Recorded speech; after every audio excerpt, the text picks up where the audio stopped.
Oi, eu me chamo Mariana, mas eu gosto que me chamem de Mari. Eu tenho 20 anos, eu sou do Rio de Janeiro e eu já tô aqui pra contar pra vocês um pouquinho sobre o meu processo desde o meu diagnóstico de endometriose, quando eu descobri que eu tinha endometriose. Esse diagnóstico veio há mais ou menos há um ano atrás, um ano e meio, desde que eu fiz uma ressonância que foi extremamente clara e reveladora. E desde essa ressonância, eu agradeci. Comecei a menstruar, eu tinha 12 para 13 anos. Quando eu comecei a menstruar, eu sentia cólicas extremamente fortes, mas a gente achava assim, cólica, né? E aí eu sentia antes do meu período menstrual, era tudo normal. As coisas começaram a ficar esquisitas quando eu comecei a sentir cólica o mês inteiro. E aí dessas cólicas do mês inteiro, eu passei a não ter mais vida, porque eu não conseguia sair muito da cama por conta das minhas dores. Eram dores, assim, extremamente fortes, daquela escala de 1 a 10, 20, 30, 40, 50. Eram dores muito, muito fortes, gente. Eram dores que eu não conseguia viver a minha vida, porque eu estou aqui sentada agora, era papo de eu estar sentindo dor. Desde que eu comecei o tratamento da endometriose, eu tive que fazer algumas mudanças na minha vida, alguns hábitos tiveram que mudar. E hábitos esses que acho que o mais, tipo assim, mais baque, tipo assim, o maior baque de mudança que eu tive que fazer foi a minha alimentação. Eu sempre gostei de comer besteira, gente. Eu sempre gostei de comer bastante glúten, bastante lactose, bastante açúcar, bastante. Ai, bastante de tudo que faz mal, sempre gostei muito. E desde que eu descobri que eu tinha endometriose, eu tive que mudar isso, assim, pra bem mesmo. Meu dia a dia hoje é um dia a dia muito maravilhoso, muito calmo. Eu consigo viver minha vida, eu consigo caminhar. Eu não conseguia nem caminhar, gente. Eu consigo caminhar, consigo fazer exercício físico. Não consigo ir à academia ainda, não consigo fazer crossfit, não consigo fazer nada disso, eu só consigo caminhar. Porque uma pessoa que não conseguia nem fazer isso tá maravilhoso.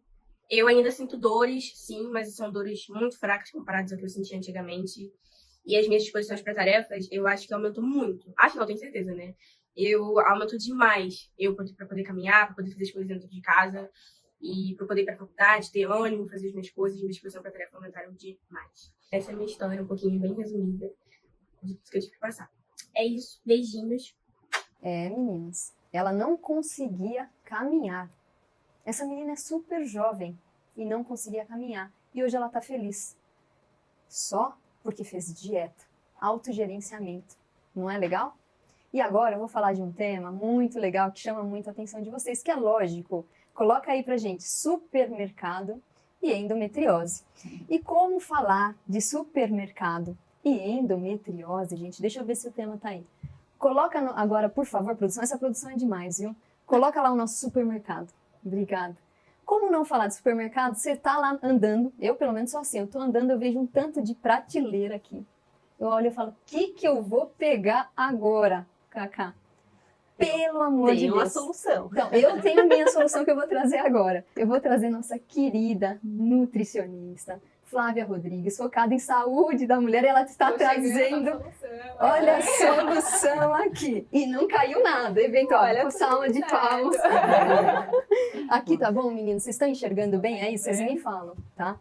Bom, vamos lá, Flavinha. Se a gente tá num supermercado como esse, eu tenho dificuldade, tá? Como médico, é sério, eu tenho dificuldade de escolher produto. Graças a Deus que temos você aqui, nossa queridíssima Flavinha, para explicar. O que eu queria que você me falasse aqui, temos tipos de leite, de farinha, açúcar. Como eu escolho? Eu acho importante a gente falar, Gra, que antes de você chegar ao mercado, é importante você programar aquilo que você vai comprar. Tenta evitar ir com o mercado com fome, porque aí outros alimentos passam a ser um pouco mais atrativos, né? E até mesmo pensando em custo, pensando em otimizar a sua vida na semana, para que você consiga já deixar esquematizado e também pré-preparado algumas coisas, o ideal é você, antes de sair, olhar na despensa, no armário que você tem, o que falta e o que você vai consumir naquela semana. Porque às vezes falta farinha, mas naquela semana você não vai usar farinha, né? Então você já organiza por semana, eu acho que é melhor por semana do que por mês. Como na endometriose a gente vai utilizar muito dos alimentos frescos, o seu carrinho ele precisa estar composto com bastante verduras. E normalmente, para ter os alimentos ali mais frescos, o ideal é ir ao mercado por semana já comprando o que você precisa ali. Eu montei um exemplo, Gra. Vamos pôr aqui o exemplo, por favor. De uma refeição de um dia. Você pode fazer isso para sua semana. Eu resolvi aqui para não ficar muito extenso.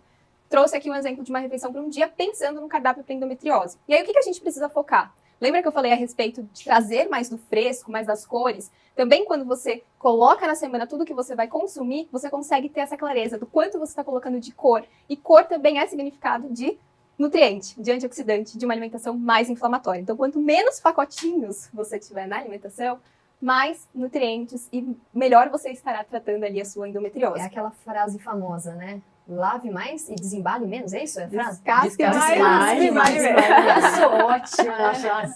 Foi quase ali. Igual, gente do céu.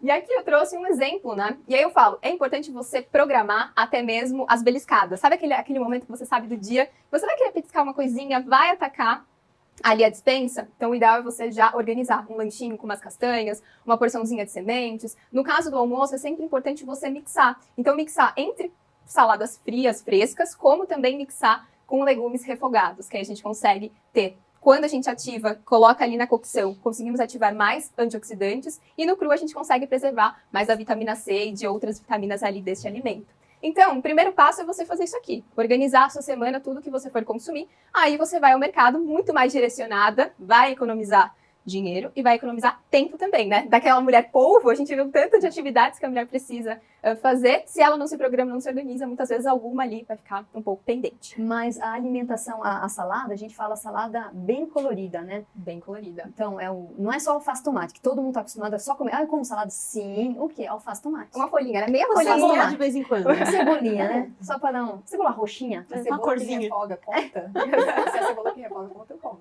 Mas então, o vermelho, o verde, o roxo, arco-íris, né? Arco-íris. Laranja. Sim. O ideal é você ir variando na semana. Também não precisa colocar tudo, se você conseguir melhor, né? Quanto mais colorido eu, nutricionista adora ver pratos coloridos. Mas você pode esquematizar ao longo da sua semana. Então, um dia você coloca a beterraba com a cenoura raladinha ali na salada. Outro dia você coloca o pepino junto com o tomate ali picado. E se você tem um pouco de dificuldade para introduzir salada, legumes na alimentação, por uma questão mesmo de paladar, comece aos poucos. Então, comece ralando uma cenourinha ali no arroz.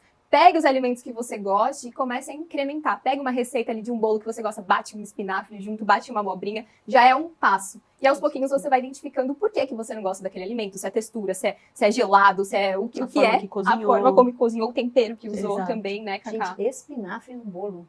É bom, É. é bom, é bom. Enquanto eu quero que a produção volte lá no nosso supermercado, Cacá, vai vendo aí. Enquanto isso, Flávio, vou pegar aqui 3 leites. Aqui a gente não tem conflito de interesse nenhum com marca, é bom deixar claro. A gente só colocou que eu acho que é importantíssimo aqui mostrar para vocês. O intuito é conhecimento. Isso. Então a gente tem um leite integral, Isso. né? Normal, leite de vaca. Tradicional, leite de vaca. O famoso zero lactose Isso. e o leite de amêndoa. E aí, Exato. eu lá, portadora de endometriose, eu compro zero lactose? O ideal seria que a gente caminhasse para uma bebida vegetal, né? Pensando até mesmo numa questão inflamatória. Só que o que a gente precisa acompanhar e avaliar também é como que está o funcionamento do seu intestino, né? Quais são as suas queixas, como que você responde a cada um desses alimentos. Quando a gente pensa em diferenças, né, em relação ao leite, o leite vegetal, ele vai ter a lactose ela é o carboidrato do leite, tá? Só para contextualizar. No caso do leite zero lactose, ele tem a mesma constituição deste daqui, só que lá na indústria eles colocam uma enzima para que o seu intestino consiga digerir. Se o seu problema for com a lactose, este leite talvez não cause uma inflamação muito grande.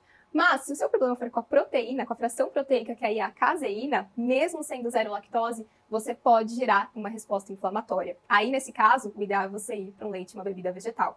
Aqui, Gra, a gente trouxe uma bebida que você encontra no mercado, mas você também pode fazer em casa a sua própria bebida. Então, em termos de custo-benefício, né, Cacá, é muito mais econômico. Você consegue vários, né? mixar arroz com castanha. Aveia, chia, quinoa, muitos até, leites. Vamos lembrar que você fazendo em casa, o leite, essa bebida vegetal, né, no caso, ela já vai ser bem mais clean. Porque tem que tomar um cuidado também, né? Você vai comprar uma bebida vegetal, não é só porque ela é vegetal que ela vai ser boa. Muitas vezes ela tem tantos componentes químicos adicionados de açúcar que ela passa a ser não tão saudável. Então Essa uma marca aí é certa legal. enganação. Então essa possibilidade de fazer em casa é muito interessante. E lembrar que quando for comprar, né, dá uma olhadinha nos ingredientes, se a lista for muito extensa, cuidado, pergunte para sua nutricionista, porque você pode estar se enganando. Você sabe que é Perfeito. engraçado? Que eu sempre tento em casa e meu marido fica louco, né? Aí eu venho com leite, não sei o que, leite, não sei o que, leite com, né, a vegetal, mas com chocolate para as crianças. E aí, gostou? Eu não. Que leite que é esse que você tá trazendo? É assim, lá em casa. Aí eu falo, não, aí o Zé fala, mas Gra, que coisa, por que você não deixa? Tem que ir colocando, gente, né? É A gente um tem que ir hábito, né? introduzindo, não é? É um Eu peço para alguns pacientes que tomam café com leite, né? Que tem gente que tem o hábito de tomar café com leite de manhã e de tarde. Às vezes faz um lanche à tarde, acaba não jantando, faz um lanchinho de café com leite, come um pão. Vamos tirar o da tarde? E aí você deixa só o da manhã e depois a gente começa a alternar um dia com o leite, né? desnatado também, tem que lembrar das gorduras, não do integral, sem lactose, e vai tentando alternar até fazer esse desmame, porque às vezes é uma mudança muito radical. Quem gosta do sabor do leite incomoda um pouco o leite vegetal. E até lembrar, né, acho que a Flávia vai poder explicar isso melhor do que eu, mas até lembrar que a bebida vegetal ela não é um substituto do leite em termos de composição nutricional, né? Exato. Ela é uma alternativa para essa questão de você ter aquele leitinho no café, né, aquele hábito. Mas a composição nutricional, ela muda um pouco. Então aí você vai ter que atentar a combinar essa refeição, né, com outros nutrientes. Carne vermelha potencializa as dores e inchaço abdominal? Infelizmente, sim, né? A carne vermelha, ela vai influenciar, impactar de uma forma mais direta. A gente já tem até alguns estudos que demonstram o aumento da dor quando a gente aumenta o consumo da carne vermelha, mas o ideal é a gente tomar um cuidado também com as proteínas animais em excesso. Quer dizer que você não vai poder comer frango, peixe, as outras proteínas, mas tenta estimular mais o consumo também das proteínas vegetais. Então, a gente vai encontrar no feijão, no grão de bico, na ervilha, na lentilha também. O consumo de carne vermelha é o que eu sempre falo para as minhas pacientes, né? A gente consegue manter desde que espaçado, né? Então, a gente consegue colocar ali, quanto mais espaçado você deixar, melhor. Né? Em termos de semana, uma vez, duas, ali em refeições mais esporádicas, e se você conseguir espaçar a cada 15 dias, uma vez por mês, melhor ainda. Meninas, vamos falar de farinha? Farinha é próxima difícil. aqui já também. Ó, tá vazando a farinha.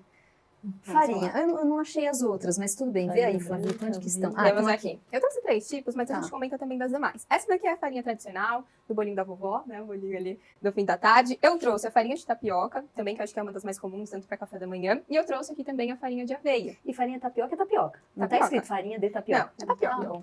Que vem da mandioca. Acho Da que mandioca. tem fala, tem gente que mandioca. não sabe. É isso. E aí, por que eu resolvi trazer esses 3 exemplos, né? A farinha de trigo, ela vai ter o glúten, né? E muitas vezes as pessoas elas estranham quando a gente muda muitas farinhas, porque o glúten ele promove essa elasticidade na massa, ele deixa aquela coisinha mais crocante, um pouco mais saborosa.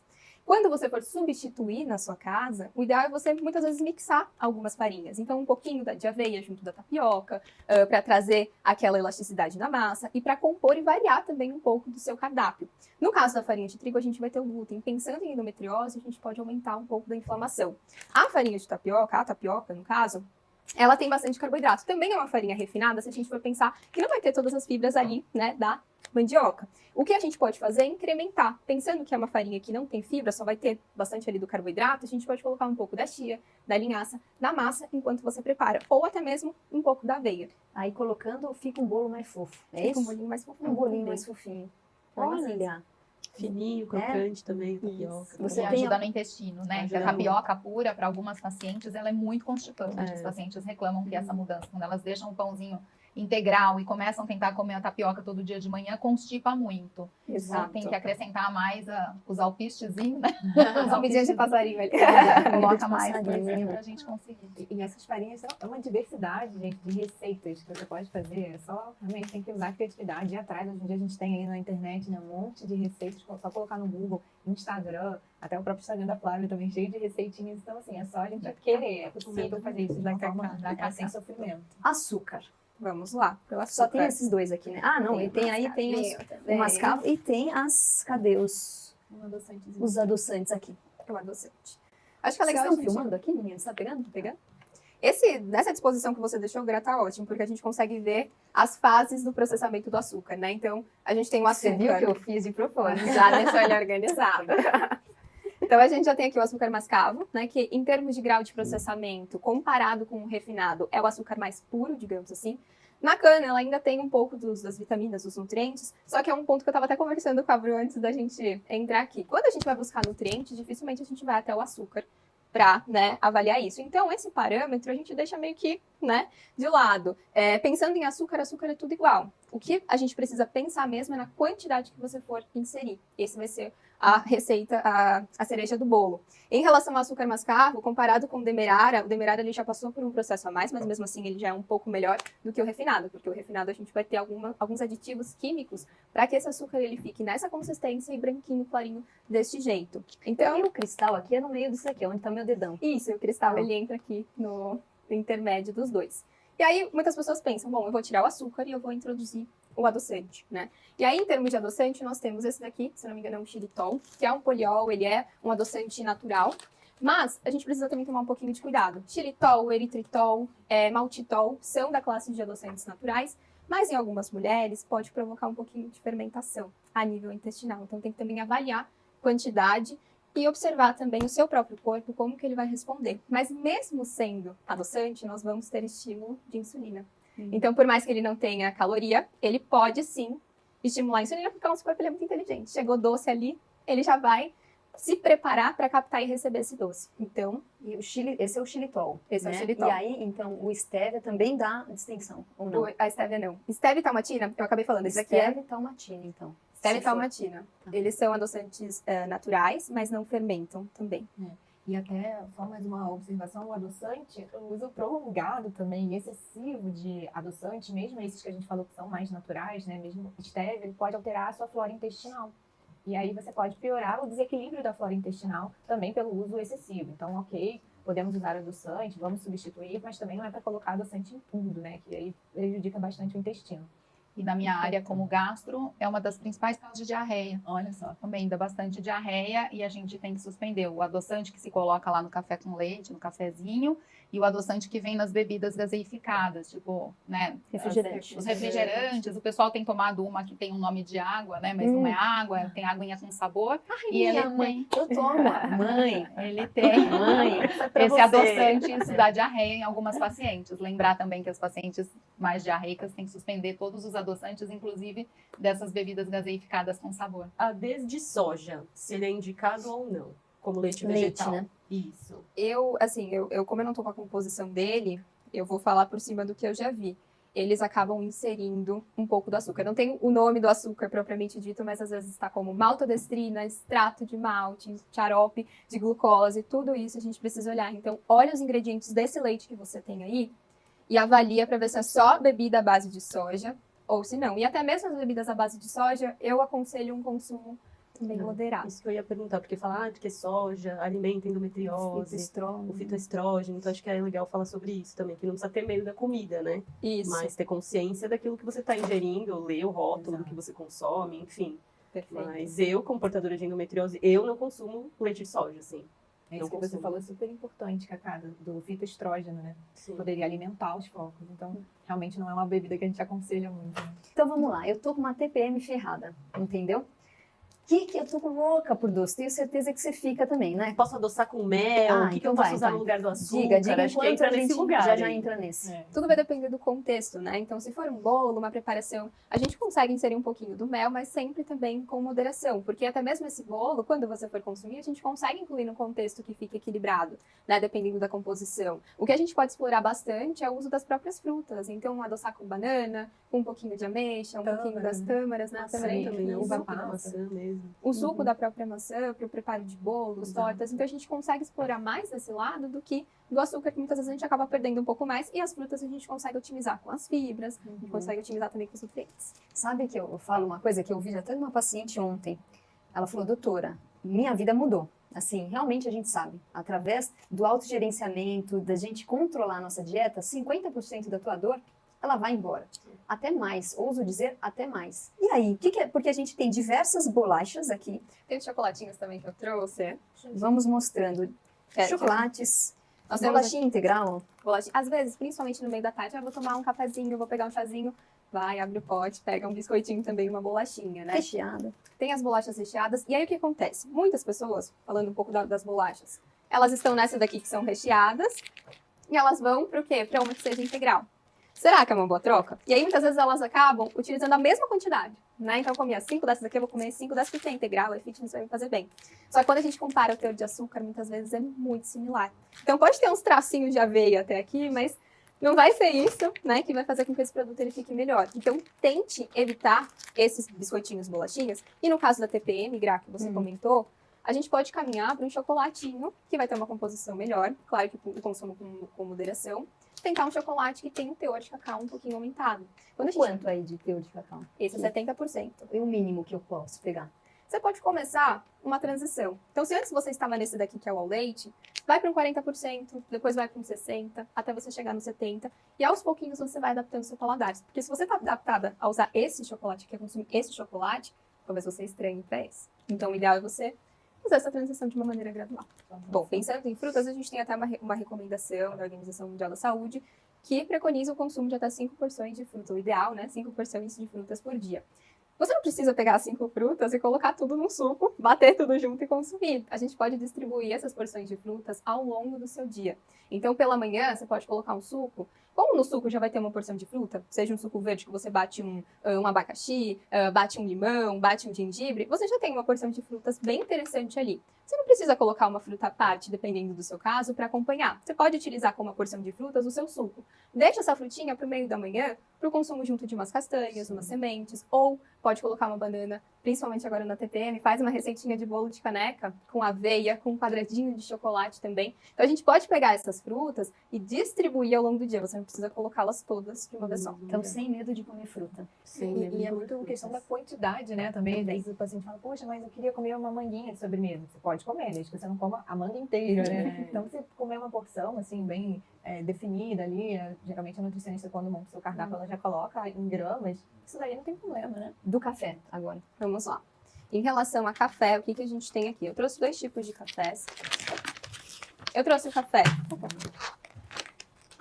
café tradicional, né, que você faz em casa, que vai ter um teor aumentado de cafeína. Tem também o café expresso, e a gente vai entender aqui qual que seria o melhor. Esse daqui é o café descafeinado. Quando a gente pensa em endometriose, o café, o excesso de cafeína, ele também pode impactar e influenciar no aumento das dores. E principalmente a cafeína, ela é um estimulante, então ela pode também aumentar o estresse, aumentar a ansiedade. Então tem essa via de mãos duplas que a gente precisa trabalhar, né? E aí, pensando nisso, o que você pode fazer se você é aí uma fã, uma viciada em café, né? Que precisa de uma xicrinha de café a todo momento. E reduzindo aos poucos, a quantidade principalmente, ou optando por um café que seja descafeinado. Mas o café descafeinado é importante que seja um café descafeinado e que tenha esse selinho aqui, ó. Flavinha, o que é esse selinho?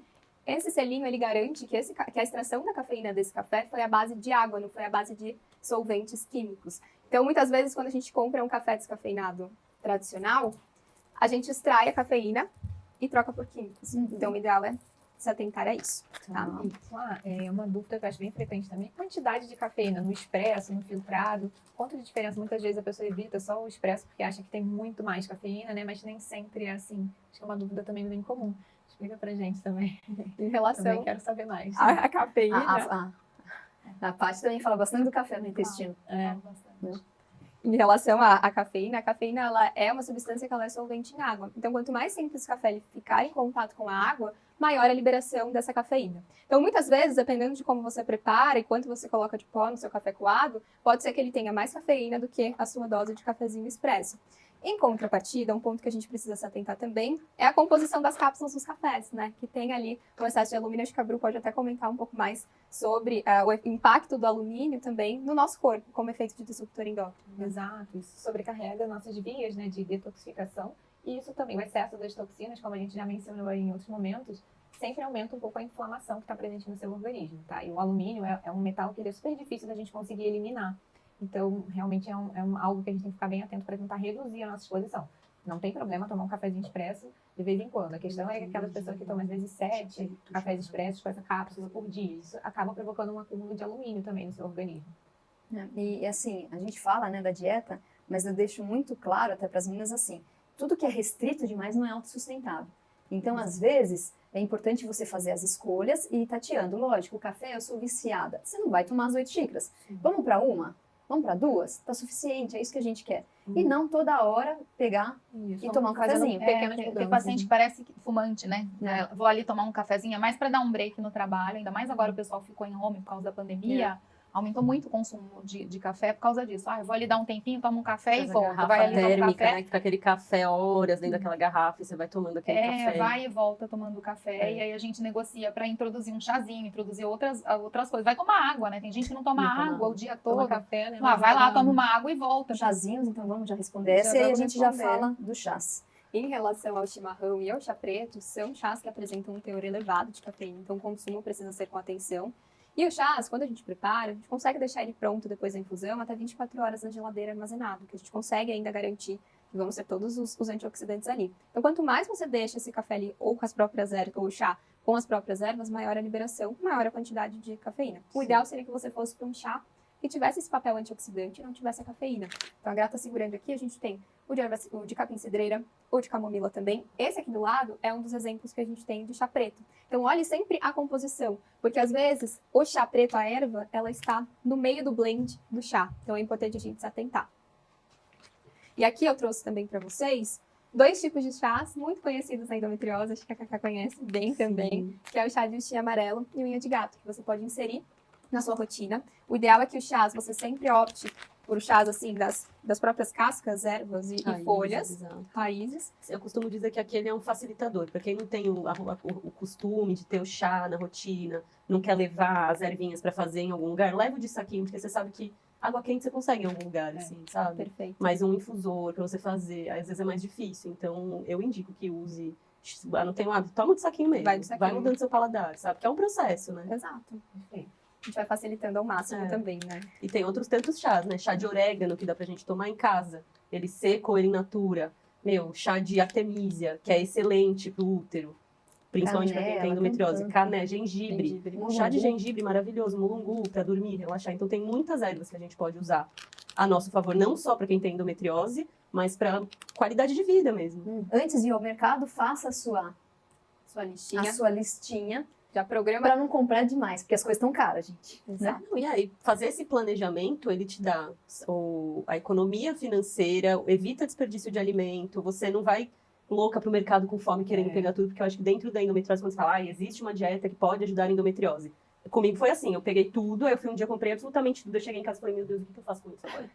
Estraguei um monte de coisa, foi coisa pro lixo. Então foi através desse movimento que eu falei, não, como que eu posso diminuir desperdício de alimento, custo, porque é caro, se você vai pro lugar errado é caro, e otimizar isso, porque é isso, é difícil de sustentar, se você não tem esse planejamento, fica muito mais difícil. E essa evita de cair nas pegadinhas do mercado, né? Porque eu não sei se vocês já repararam, mas as prateleiras centrais do mercado sempre são as junk foods. Então vai ter, aqui, você chega lá, você dá de cara com uma prateleira de chocolate, do refrigerante, e as frutas, legumes, verduras costumam ficar escondidos nos cantinhos, os produtos mais naturais ficam numas prateleiras também longe. Então esse planejamento evita de você ir caindo nessas pegadinhas, né? E assim, gente, é trabalhoso, né? Mas é como tudo, é um hábito que vai se criando. Então, chega lá no final de semana, reserva um tempinho, né? Pra você fazer essa listinha. Daqui a pouco você vai estar tão craque em fazer que aquilo ali vai sair em menos de 5 minutos, super rápido.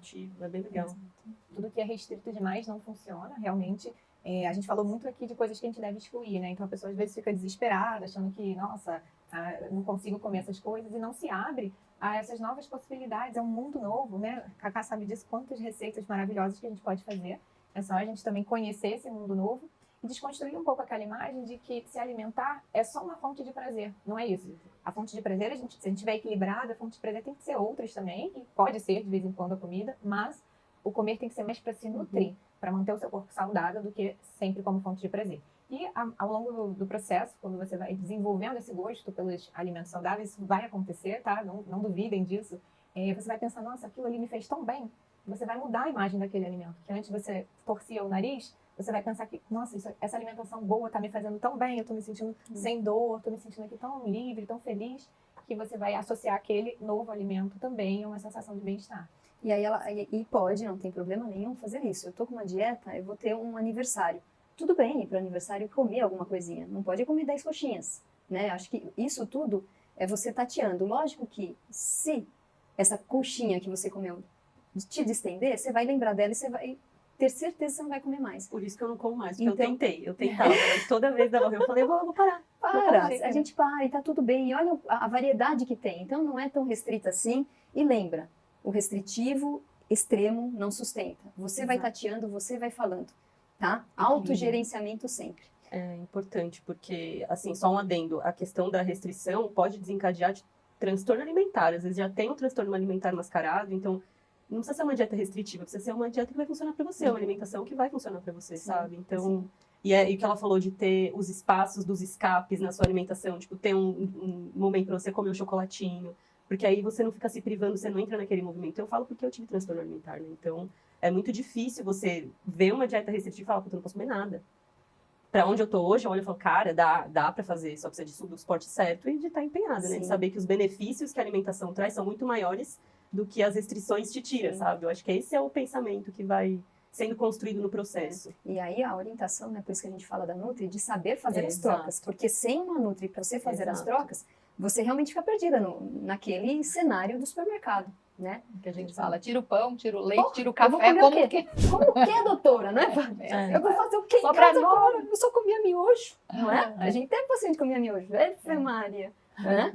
Gente, aqui a gente falou muito sobre qualidade de vida. Então falamos do supermercado, de você minimizar a tua dor aí em pelo menos 50%. Ó.